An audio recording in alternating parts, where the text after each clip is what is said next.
Welcome back to Footballology. Sorry I haven't uploaded the last 2 weeks. I want to apologize to all my footballologists out there. I've been caught up on Madden Ultimate Team. This stuff gets addicting after so long. So over the course of the weekend, all I do is really Madden Ultimate Team. And then I watch the games on Sunday, so I really don't have time. Well, I guess I have time. I just haven't made time to upload videos. This week, I just want to talk about Week 3 predictions that I have. I'm going to put all the teams and who I think are going to win in the description box below. And then some of my fantasy sleepers for the week.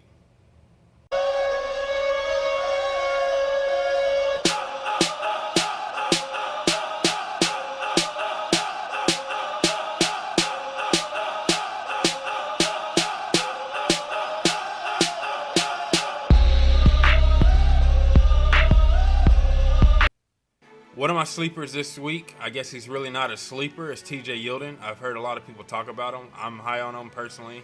But I really think that he has an opportunity to get a lot of touches this weekend, especially if Jacksonville sticks to the formula of giving him the ball and controlling the clock and really just keeping Tom Brady off the field. That's just the formula to beat the Patriots. And if you can do that, I think Jacksonville has a chance to win, but I don't think they're going to win. I don't think anyone thinks they're going to win. But I really like TJ Yeldon from a fantasy aspect this week to put up good numbers. Next on my list is going to be Doug Baldwin.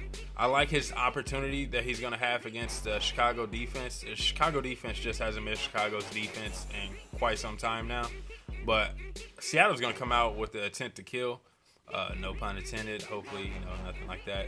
But they're going to come out with, that vicious play. They're going to tear some people up.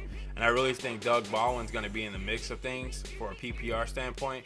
Tyler Lockett might even get some looks, and then Jimmy Graham for sure. I think that a lot of the news that's been coming out this weekend about Jimmy Graham not being happy, but he says he is happy and all this good stuff. I really think Jimmy Graham is poised to have a big day.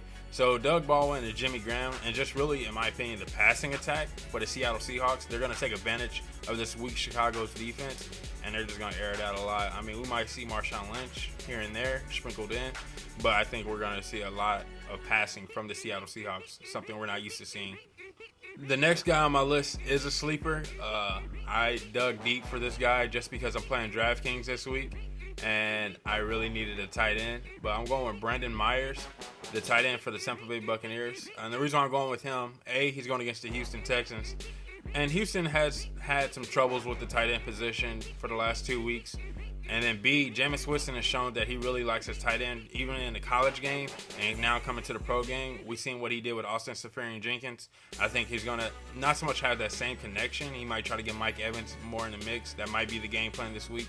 But I really think Brandon Myers, and especially from a DraftKings perspective, has an opportunity to give us at least 10 to maybe, hopefully, 15 points. But I think that Brandon Myers is a guy that you should look out for sure. Next is my boy, the guy that if you watch some of my past videos, you realize that I'm really high on. It's David Johnson, Arizona Cardinals running back. Now, if you watch some of my past videos, you realize that this is not a bandwagon thing. This is not just jump on the Matt Jones train and keep it going. No, this is serious. I like David Johnson a lot. I think he's a really quality running back. And a lot of people have been sleeping on him, and they're still sleeping on him. They're like, oh, stay away from David Johnson. Chris Johnson is still the runner. Like, I don't see it. David Johnson is a guy that I'm taking a risk this chance. I'm willing to take that L this week. And I'm putting him in a lot of my lineups. He's in my DraftKings. He's going to be in a lot of my paid leagues and things like that. I'm taking that chance with him. And I think if you really want to risk it, go for it. Put him in there and then see what happens. Don't blame me if it doesn't work. But then again, I guess you could. All right, footballologists, that's all I have for you this week. My Week 3 picks are in the description box below if you guys want to go check those out. I promise to get away from the mutt, and I promise to put these videos out a little bit more quality, or at least to my level of quality. I hope you guys really enjoy Week 3. There's some good games this week. We got Cincy and Baltimore. We got Atlanta and Dallas. Should be a good one. And then I think the one that a lot of people are looking at is that Philly-New York Jets game. That game is going to take two teams, and they're either going to swing the momentum in their favor or really hurt them for the rest of the season. So we do have some good games this week to watch. I'm excited for Week 3.